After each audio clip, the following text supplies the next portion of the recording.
बिस्मिल्लाहिर्रहमानिर्रहीम, अस्सलाम वालेकुम। वगैम आपकी कहानी में मैं हूं आपके साथ बिलाल मिर्ज़ा। आपकी कहानी की टीम आज जिस टॉपिक पर बहस करेगी वो मौजू है हीट स्ट्रोक का। हीट स्ट्रोक का वक्त दोबारा से करीब आ चुका है। जैसा कि हुकूमत ने कहा था कि हीट स्ट्रोक के लिए खातिर ख्वाह इंतजाम किए जाएंगे, आज इस बारे में भी बात करेंगे। लेकिन उससे पहले हम एक ऐसे घर पर मौजूद हैं जो कि गुज़श्ता साल एक ऐसा ही शख्स शराज, जिसका नाम है, हीट स्ट्रोक के बायस मुतासर हो गया था। शराज के घर जाएंगे, जाके उसकी फैमिली से मिलेंगे और तमाम तर सूरत हाल को जानेंगे।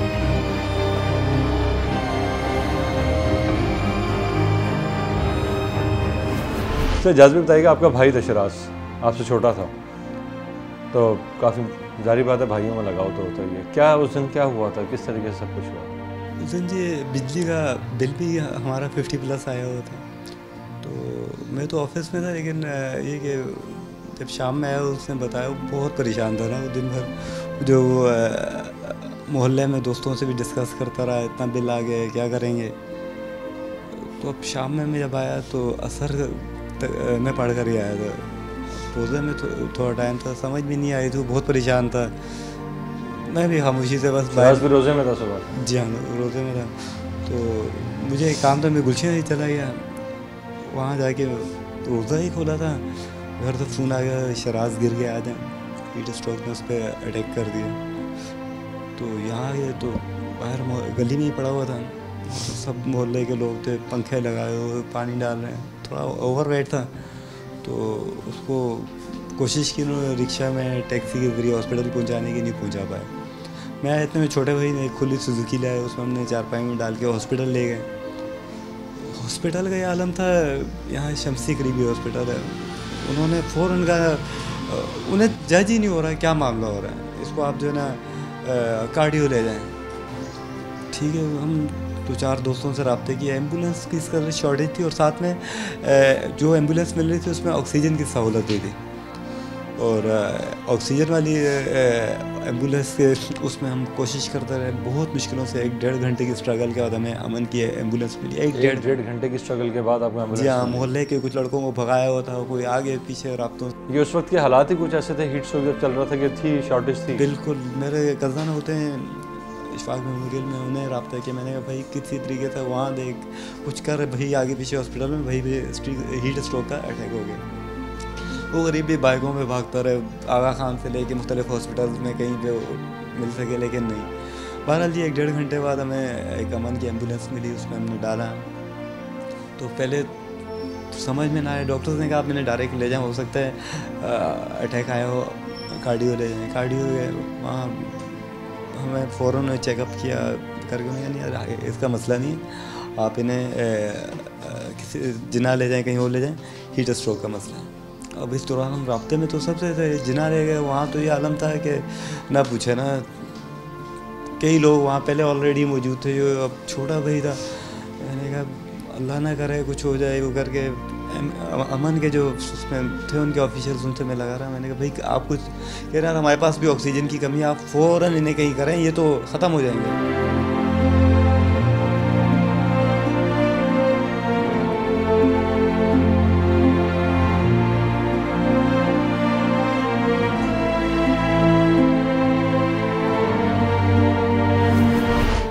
आपको मैं कैसे छोड़ दूंगा यार, बच्चे भाई है मेरा, उसे कुछ हो जाता है, आप इस तरह कह रहे हैं, हमारे पास भी ऑक्सीजन की कमी है, आपको फिलफोर करना पड़ेगा। फिर उन्होंने कोरंगी में इंडस के सामने एक हॉस्पिटल है, उन्होंने कहा वहाँ प्राइवेट है, वहाँ हो जाएगा, मुझे आइडिया। मैंने कहा यार देखें, मैं तो आप लोगों के रहमो करम पे हूँ, अपने तौर पर तमाम जगह अप्लाई बातचीत कर ली, मालूमात ले ली, कहीं नहीं हो पा रहा। बहरहाल जी वहाँ हम ले गए। तो अब ये तमाम मामला हुए थे रात 8 बजे, और हमने रात को उसमें 2:30-3 बजे हमें उस कोरंगी हॉस्पिटल में ले जाके एडमिट किया हमने। उस टाइम बस तड़प रहा था, अजीब आलम था, उसके मुंह से झाग आ रही थी करके। अब या बड़ी मुश्किलों से हमने वहाँ तक पहुँचाया, वहाँ करके उन्होंने हाथ के हाथ तो ले लिया। तो तकरीबन 3 बजे के लगभग उस प्राइवेट हॉस्पिटल में जो है एडमिट कर दिया उन्होंने। एडमिट किया, उन्होंने कहा फ़ौरन कहा भाई हम इन्हें वेंटिलेटर पे डालेंगे। मतलब शाम रात स्टार्टिंग जब 8 बजे का टाइम था, उसकी तबीयत ख़राब होती है अफ्तार के पास से, और रात 3 बजे तक आप उसको लेके भागते रहते हैं? जी हाँ, इसका इवन के बहरहाल जी उस टाइम तो जितने दावे किए जाते थे गवर्नमेंट की जानिब से कि फलां फलां जगह पे हीट स्ट्रोक सेंटर बना दिए, जिन्ना में बना दिए, सिविल में बना दिए, वहाँ कुछ नहीं था। बिल्कुल बकवास है जी। हीट स्ट्रोक के नहीं हुए, जिना का हमने सुना था वहाँ गए, वहाँ ये आलम था कि मैंने कुछ दोस्तों के तरीके से मैंने कोशिश करता हूँ यार, शायद उन्होंने आसरा ज़रूर दिया यार, आप थोड़ा वेट कर लें, हो जाएगा, बस थोड़ा आपको वेट करना पड़ेगा। भाई था यार, मेरे हाथ से निकल जाता, मैं किसी लालच में नहीं यार, पैसा नहीं ये मेरे उसमें नहीं यार, किसी भी तरीका भाई को फौरी ट्रीटमेंट देनी है।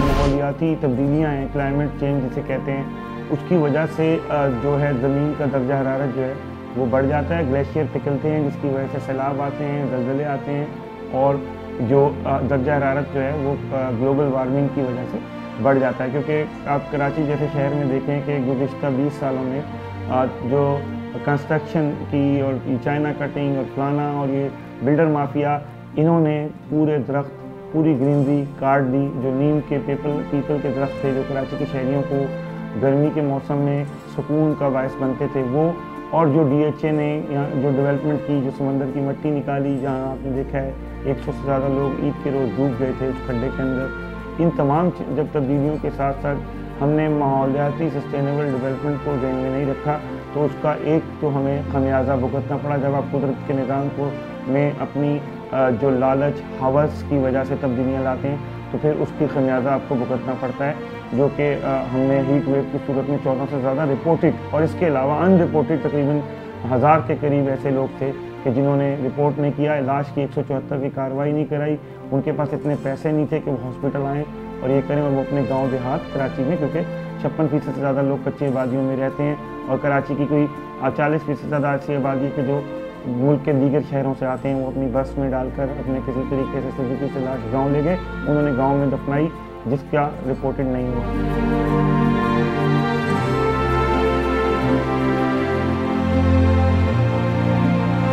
रमज़ान का महीना था, रमज़ान का महीना था, वो बाहर गया, वापस आया, आके उसको कुछ समझ नहीं आ रही थी, ऊपर छत पे गया, फिर उधर से वापस आया आके, तो मैं छत पे थी, मुझे पता चला इसकी तबीयत ख़राब है। छोटा भाई भाग के बाहर गया गाड़ी लेने के लिए, लेकिन मैंने उसके चेहरे पे देखा बिल्कुल पीला हो गया था, गर्मी नहीं बर्दाश्त हो रही थी। मैंने उसके मुंह पे यूँ हाथ फेरा।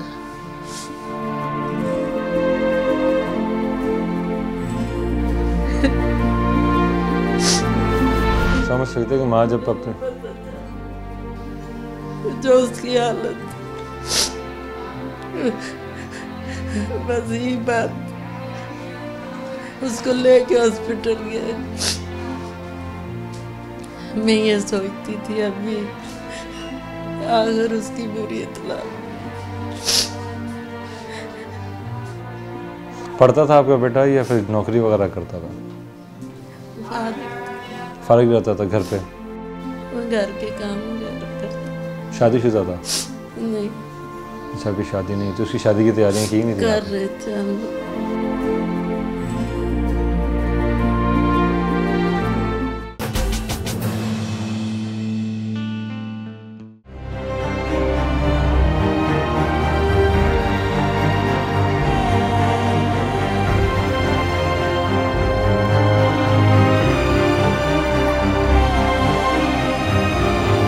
आप क्या देख रहे थे वहाँ पे जब जिन्ना अस्पताल आप पहुँचे थे? वहाँ पे कितना रश था, कितने लोग हीट स्ट्रोक के आए हुए थे? क्या वाकई जगह नहीं थी वहाँ पे, या डॉक्टरों का रवैया ख़राब था, क्या चीज़ थी? नहीं, बिल्कुल भी जगह नहीं थी, हकीकत नहीं थी। अगर वो मकसद के यह आलम था कि ऐसा लग रहा है कोई जलसा, रैली या जुलूस हो रही है, हो रहा। सब हीट स्ट्रोक के पेशेंट थे, सब पेशेंट्स भी थे, साथ में उनके रिलेटिव्स थे, और कुछ लोग वहाँ ऑलरेडी मौजूद थे, यार हमें लेके आ रहे हैं रास्ते में, ये आलम था।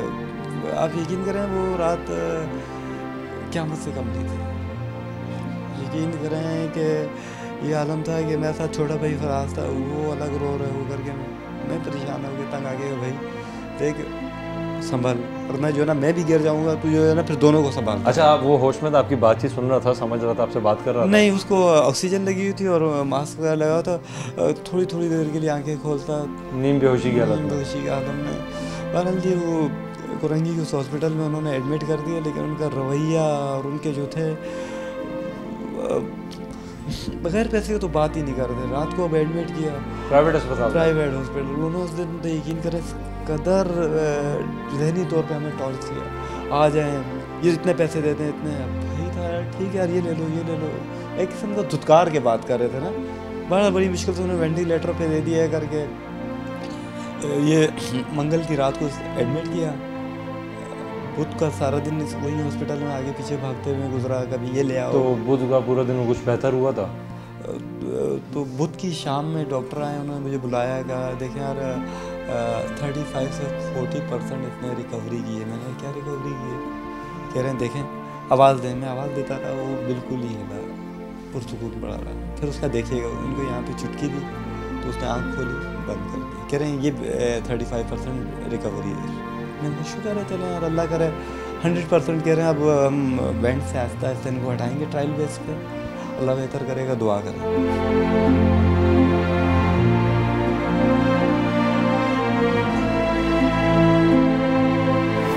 बहरहाल जी वो रात वेडनेसडे की गुजरी। अगले जुमेरात का दिन था। वो हॉस्पिटल में वहाँ कमरा तो था नहीं, छोटा हॉस्पिटल था, हम बाहर सड़क पे बैठे हुए थे। अजीब आलम। रात को गुजारी। सुबह छोटा भाई था, उसे मैंने छोड़ा, मैंने कहा मैं जाता हूँ, मुझे कुछ नज़र नहीं आ रहा, भैया हाथ से निकल रहा है। तो कज़न होते हैं, उनसे रब्ता किया, और कुछ दोस्तों से मैंने कहा कहीं और कर लेते हैं। तो शाम में 1-2 दोस्त थे, वासिफ शकील, और उनको बुलाया। तो यहाँ पे घर पे आया हो तो सबसे रब्ता मैंने कहीं और ले जाते हैं। अब कुछ नज़र नहीं आ रहा था, नहीं करके वो अजियत थी, तकलीफ़ थी। तो दोस्त को आए यहाँ तो 3:30 बजे करीब, 4 बजे छोटे भाई का जो पीछे में छोड़ के आया था उसको कॉल आई, कह रहे हैं भाई आप फ़ौरन हॉस्पिटल आ जाएं। तो मैंने क्या हुआ उसने बताया नहीं ना, क्या मसला है। कौन सा दिन था ये? जुमेरात? ये जुमेरात का दिन था जी। मैं भागता हूँ यहाँ बाइक पे वहाँ पहुँचा तो मुझे जाती ही डॉक्टर्स ने कहा कि यार आधा घंटा है, हमने दिल पे इंजेक्शन लगा लिए, बाकी अल्लाह को जो मंजूर। कल तक आप क्या कह रहे थे, अब आधा घंटा, ये क्या बकवास है।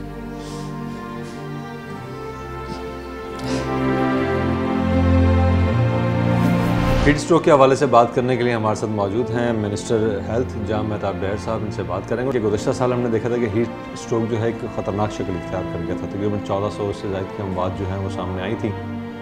इस बार क्या प्लानिंग की गई है, किस तरीके से इन्हें कवर किया जाएगा तमाम पर हीट स्ट्रोक? देखें जी, पिछले साल हुआ था जिसमें कोई इंडिकेशन या कोई अलार्मिंग सिचुएशन नहीं डिक्लेयर की गई थी। मेटाफिज से भी ऐसा एज सच कोई वो नहीं था, ऑल ऑफ सडन। और दूसरा ये था कि रमज़ान शरीफ का महीना था।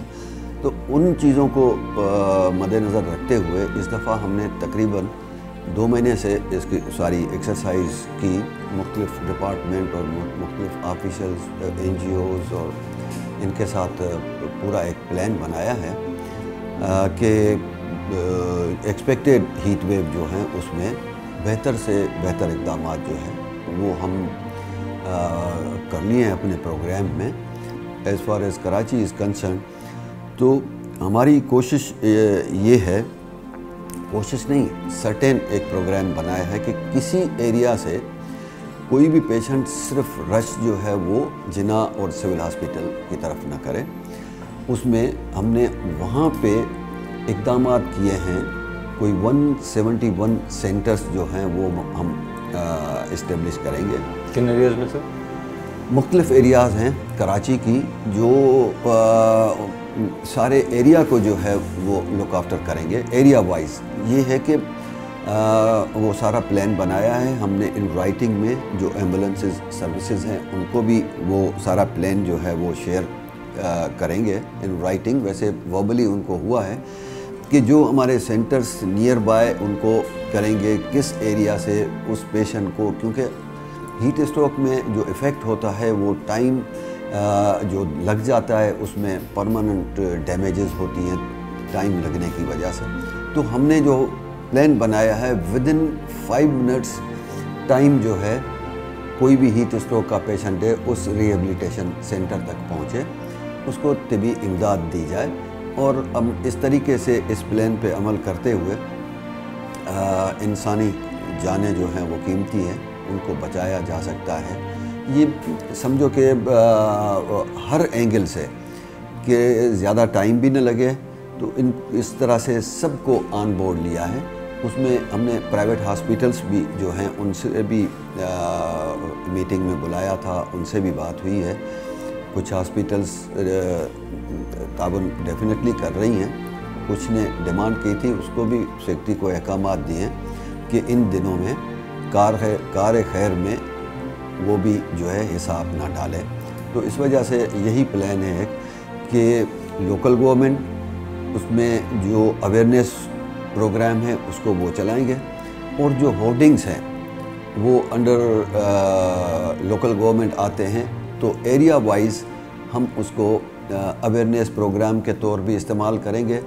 और ये उन लोगों की इंफॉर्मेशन के लिए भी होंगी कि जी इस एरिया में जो बिल बोर्ड होगा वो इंडिकेट करेगा कि इस पेशेंट को कहाँ पे रिहेबिलिटेशन सेंटर में जाना है, कि 5 मिनट से ज़्यादा कोई टाइम नहीं लगे।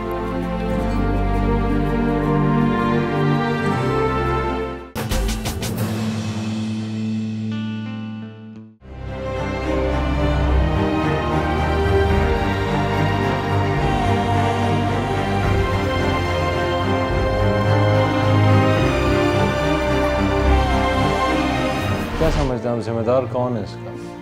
क्योंकि एक बच्चा जिसकी तबीयत जो हीट स्ट्रोक का शिकार होता है, शिकार होने के बाद वो 1 दिन नहीं, 2 दिन नहीं, तीसरा दिन भी काफ़ी बेहतर गुजारता है, मतलब होश में है, उसको संभाला जा सकता था। कौन जिम्मेदार है इसमें? ये प्राइवेट अस्पताल वाले जिम्मेदार हैं, हुकूमत तो है ही जिम्मेदार। जब उसको एक चीज़ का पता था कि हीट स्ट्रोक का खदशा है तो उसको इंतजाम करने थे इसके लिए, लेकिन वरना काफ़ी थे, जिसकी बायस लोगों ने प्राइवेट अस्पतालों में रखे और प्राइवेट अस्पतालों में तमाम मामला देखने में। आप यकीन करें, मैंने उस हॉस्पिटल में उस दिन 4 से 5 लोग हीट स्ट्रोक से ख़ुद दम तोड़ते हुए देखे, जहाँ मुझे भी दिख रहा था, रो के अल्लाह से भाई की ज़िंदगी की दुआ मांग रहे थे। नज़र आ रहा था कि ये लोग नहीं कर पाएंगे। मैं बहुत मजबूर हो गए, कोशिश में था, स्ट्रगल में था, क्योंकि वो नॉन प्रोफेशनल लोग हैं। उनका प्राइवेट हॉस्पिटल में सिर्फ और सिर्फ एक ही चीज़ उस दिन समझ आई, मैं बहुत इनकी रिस्पेक्ट करता था, मसीहा हैं ये वो, सब बकवास है, सिर्फ कमाई के धंधे इनके। और हुकूमत सिर्फ आपको तसलियाँ और बोलने की आता है कि हुकूमत कुछ भी नहीं, उन्होंने इकदाम। वैसे सेहत की सहूलियात नहीं, और फिर जब इमरजेंसी ऐसी आ जाए तो फिर उस सूरत में तो बस जाने नहीं, बिल्कुल कुछ भी नहीं। ज़ुबानी जमा खर्ची थी और जमा पूंजी थी उनकी, और उसके अलावा कुछ भी नहीं था। क्योंकि हम गुजरी, हम पे यकीन करें, हम उस रात इस कदर है बेबस थे। ऐसा नहीं था कि खुदा न खास्ता पैसों का अरेंज नहीं कर पाएंगे, सब कुछ जितना था खुद को बेच देते थे यार, मसला नहीं था। अगर कहीं से रास्ता दिख रहा था, कुछ नहीं था, सब बकवास था। प्राइवेट वाले उनकी दुकान उनकी कमाई के धंधे चल रहे हैं, और सरकारी हो उनका कोई सरोकार नहीं।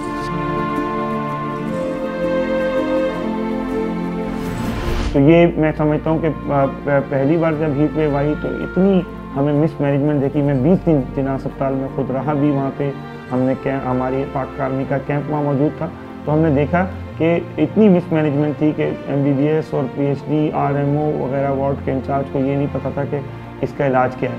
लोग ला रहे थे, लोगों को प्राइवेट हॉस्पिटल में कमीशन की बुनियाद पर रेफ़र किया जा रहा था, एक फ़ोन करके कि भाई जाएँ वहाँ पे आपको AC रूम मिल जाएगा, तो उसमें 11,000 रुपये पर रात पे और 6,000 रुपये पर रात पे, उसमें 2-3 हज़ार रुपये उस फ़ोन करने वाले का कमीशन था। तो ये मैंने बदतरीन हालात देखे कि लोग ही लोगों का इस्तेहसाल कर रहे हैं। तो अब उसके बाद जो मैंने देखा, जब मीडिया ने इसमें इंटरवीन किया, जब तक मीडिया नहीं आया था 500 रुपये का एक बर्फ़ का 20 इंच का टुकड़ा मिल रहा था, 20 इंच का टुकड़ा 500 रुपये का। और उसके बाद जो टावल था वहाँ पे वो महंगे थे, फिर मिनरल वाटर की बोतल की कीमत डबल हो चुकी थी। लेकिन जो ही पाकिस्तान आर्मी और इलेक्ट्रॉनिक मीडिया ने वहाँ पर इंटरवीन किया, तो फिर आप देख लें कि इतना पानी और इतनी बर्फ़, और हमारे पास इतने टावल थे कि जिना में रखने की जगह नहीं थी। लेकिन जो वहाँ पे सैकड़ों वहाँ पे चिलर और वहाँ पे AC डोनेट किए गए। आज मैं कहता हूँ अगर आप कैमरे की आँख दिखा सके तो आपको अंदाज़ा होगा कि हम लोग कितने हवस के मरीज़ हैं, और हम वो मरीज़ों की मद में आई हुई चीज़ें भी हम वहाँ पे मेंटेन नहीं कर पाए।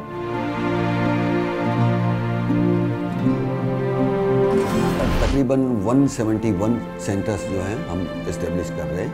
उसमें मुख्तलिफ एरियाज़ में जो हमारे हॉस्पिटल्स हैं, उसमें कल ही जो है सेक्रेटरी हेल्थ, DG हेल्थ, जो हमारे मेडिकल जो अपने सेंटर्स हैं उनका कल से उन्होंने एक्सरसाइज शुरू की है कि हम उन सेंटर्स को अभी से ही जो इस्टेब्लिश कर लें, अभी से ही, कि वो अपने कंप्लीट इंतज़ामात, क्या रिक्वायरमेंट है, वो अवेलेबिलिटी सब उनके पास है, क्योंकि ऑल DHOs और MSS की भी मीटिंग हुई थी, उनको असाइनमेंट दी गई थी। अब ये एक चेकिंग का मरला भी हमने शुरू कर दिया है कि उनने कितनी कैपेसिटी पे उन्होंने अपने आप को इस्टेब्लिश किया है, उसमें जो नेसेसरी अद्वियात हैं जो हीट स्ट्रोक में या काम आती हैं, उनका स्टॉक वो चेक करना है और इंतज़ामात को चेक करना है। हम चाहते हैं कि बेहतर से बेहतर जो है इंतज़ामात हों।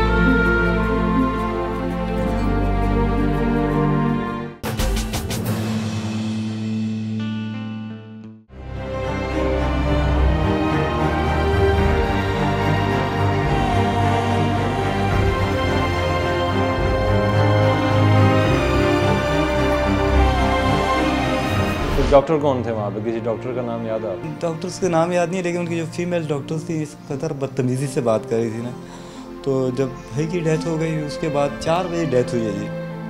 जमरात की रात 4 बजे? शाम को। अच्छा, शाम में 4 साढ़े 4 बजे डेथ हुई। उसके बाद एक और उन्होंने बिल बनाया होता 20-22 हज़ार का। मैंने कहा अब तो आपको 20-22 रुपये भी नहीं दूँगा जी, मेरा तो भाई चला गया, अब तो आपको कुछ भी नहीं मिलेगा। पैसों की कोई हैसियत नहीं, वही बचा लेते। आप 22 लाख कहते हैं, मैं खुद को निराम कर भी दे रहा कहना प्राइवेट हॉस्पिटल एक माफिया की सूरत में काम कर रहे हैं। उस वक्त जब हीट वेव आई थी तो एक ICU में बेड की कीमत जो थी 22 से 24 हज़ार रुपये पर रात को तमाम ये हॉस्पिटल वाले ले रहे थे, और लोग मजबूरी में अपने फैमिलीज़ को, और जो फलाही इदारों की एम्बुलेंस हैं वो भी 1000 से 800 रुपये एक पेशेंट से ले रही थी, क्योंकि लोगों की मजबूरी थी, लोगों के पास इतना नहीं था। इसलिए ये हज़ारों लोग टैक्सी रिक्शे में अपने लोगों को लेके आए, और आप समझ रहे हैं कराची में ट्रांसपोर्ट दिन ब दिन जो है वो कम होती जा रही है, ट्रांसपोर्ट की सहूलियत।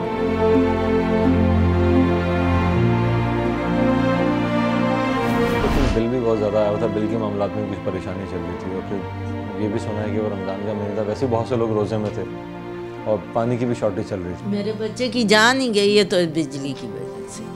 इस बिजली की वजह से? बिजली होती तो रहता सही हो रहा। सारे बच्चे को थोड़ा तो सुकून होता ना। एक दिल में उसके ये था 60,000 रुपया बिल हम लोग कहाँ भरेंगे, बाप उनके भाई घर का खर्च चला रहे हैं। कमिश्नर ने KEC वालों से बुला के एक मीटिंग की है, वो तो अभी इस बात पे है कि 6 घंटे की जो है तकरीबन लोड शेडिंग होगी। तो हम प्लान कर रहे हैं कि जैसे होर्डिंग्स पे जो एडवर्टाइजमेंट होती है उस पर बिजली खर्च होती है, ऑलमोस्ट 10% अगर हम वो बंद करें तो 10% हम बिजली बचा सकते हैं, जो इस दौरानिए को और कम कर सकती है। डेफिनेटली पिछली दफ़ा KEC की तरफ से कोई भी जो है नरमी न की गई न कुछ, इवन देन, क्योंकि जो घरों में अमवात हुई वो राह चलते हुए डायरेक्टली इफ़ेक्ट जो है वो ही सनलाइट से नहीं हुआ था, लेकिन गर्मी से इफ़ेक्ट हुआ, हब्स की वजह से इफ़ेक्ट हुआ। तो ये है, हमने पूरा ये प्रोग्राम बनाया है, KEC से भी मीटिंग है, फेडरल गवर्नमेंट को, इवन CM साहब जो है प्राइम मिनिस्टर को भी लेटर लिखा है। एक एरिया है, उस एरिया के बाहर हाइड्रेंट मौजूद है, वो हाइड्रेंट टैंकर फुल कर रहा है, लेकिन वही लाइन उस एरिया में नहीं पहुंचाई जा रही। अगर पहुंची भी है तो उस लाइन में पानी नहीं आ रहा। ये जानबूझकर माफिया जो है वो अगर चाहता है, माफिया ये चाहता है कि अगर कराची के अवाम को लाइनों में पानी दे दिया गया तो फिर ये टैंकर माफिया का क्या होगा। जो कि एक, मैं कहता हूँ, एक शख्स थे, उनका नाम नहीं लूँगा, बड़े सियासतदान, वो मुझे कहते थे लोगों का सोना बिकता है, मेरे पानी बिकता है, मेरा पानी सोने की तरह बिकता है। तो कराची शहर को जिस तरह एक मुर्गार जानवर को गिद्ध अपने तौर पे नोचता है, मक्खी अपने तौर पे खाती है, सांप अपने तौर पे खाता है, जिसकी जितनी ज़ुबान, जितनी मैदा होता है, वो उस तरह इस कराची शहर को लूट रहा है।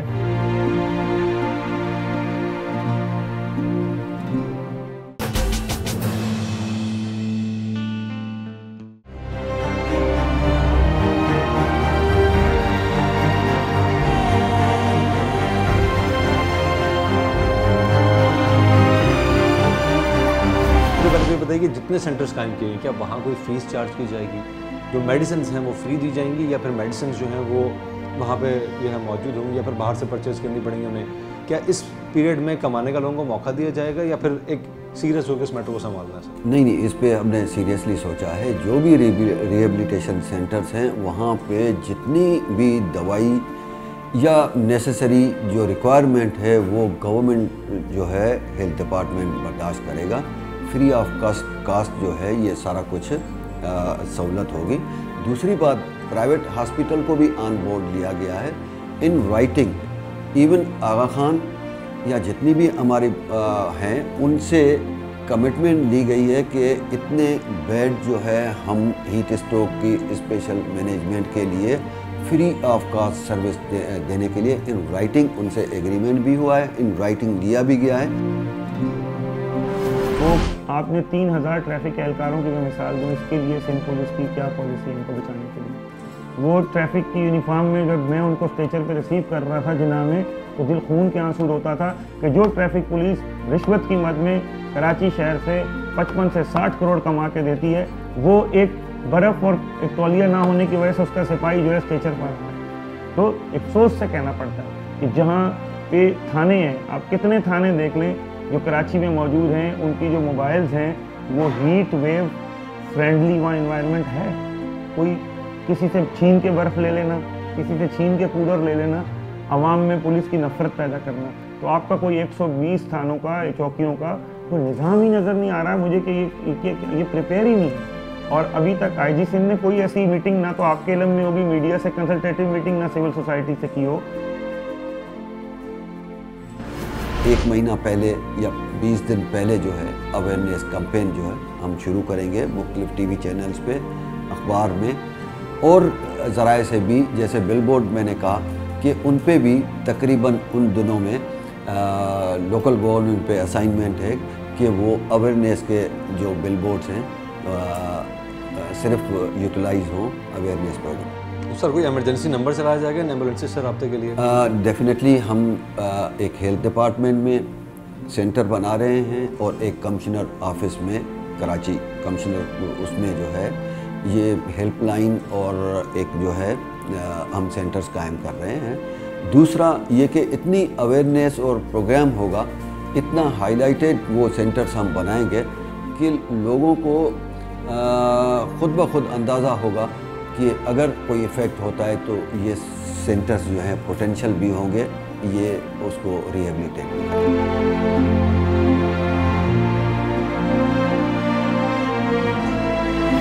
आपको क्या लगता है कि अब ये गर्मी आने वाली है दोबारा इसी तरीके से, दोबारा हीट स्ट्रोक के खदशे भी जाहिर किए गए, 2-3 सेशन आएंगे इस तरह हीट स्ट्रोक के? सही बात। तो आपको लगता है कि अल्लाह पाक रहम करे, तो मैं बोले इस हुकूमत की अल्लाह आंखें खोले ताकि गरीब जो और मज़ीद ऐसे नुकसान ना। हुकूमत से क्या कहेंगे इस हीट स्ट्रोक के मामले पर आप कि हीट स्ट्रोक तो आएगा, दोबारा आएगा? कोई इंतजाम आपको नज़र आ रहे हैं, कुछ देख रहे हैं? आपकी बिजली की रूटीन बेहतर हुई हो, पानी आना शुरू हुआ, कुछ देख रहे हैं? तो कुछ नज़र नहीं आ रहा कि हुकूमत संभाल सकेगी, उम्मीद नहीं होगी।